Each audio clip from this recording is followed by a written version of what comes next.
Here's the latest news for Red Deer in central Alberta. The city of Red Deer has approved the transition of the city's electricity to a municipally controlled corporation.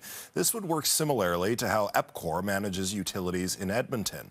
Red Deer Mayor Ken Johnston says the decision reflects our commitment to doing what's right for our community, both now and into the future.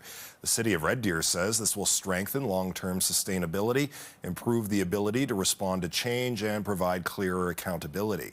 In the meantime, electricity delivery will continue as is during the transition, and once complete, customers will be transitioned to the new electricity provider. A request from Habitat for Humanity to buy a property in Red Deer has been approved by City Council. The property at 2 Adamson Avenue is part of the sale agreement for $42,000. Plans for a duplex to be built at that location will enable Habitat for Humanity to support 2 more families. City Council has also approved administration to develop a policy for disposal of city-owned land held in the land bank to nonprofit agencies for the purpose of building affordable housing. That plan is to be in place by the end of 2025. A BMX rider from Red Deer has been recognized on the world stage. Molly Simpson took home the win at the UCI BMX World Cup in the women's elite category. The 22-year-old says the win is a dream come true. The UCI BMX Racing World Cup took place in France earlier this month. The next World Cup event is in Argentina in September. Adidas is preparing to re-release the iconic shoes once worn by a Canadian hero. Terry Fox's iconic navy blue and white Adidas Orions are being re-released on July 3rd in honor of the 45th anniversary of the Marathon of Hope. Terry's brother Daryl and the National Ride of Hope passed through Thunder Bay, Ontario today.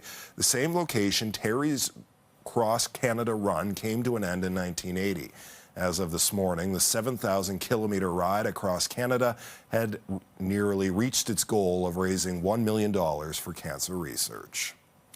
An artist from Lacombe is bringing some fairy magic to the village of Clive. Artist Minuet Le Montaigu created 9 tiny handcrafted pieces for the village of Clive's Fairy Door Trail.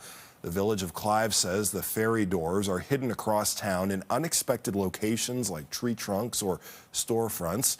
Le Montaigu says she hopes her art inspires people's imaginations. It gives kids a chance to think their own stories up rather than being dictated or told what the story is. So for me, I thought it was a great way for kids to actually be able to look at it something and they tell me the stories, what's going on. People with a keen eye might find hidden elements in the art like constellations or bugs native to Alberta.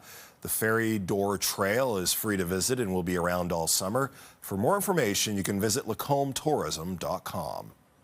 And just a reminder, if you would like to watch any of these stories again, you can catch them on our YouTube channel. Just search CTV News Red Deer.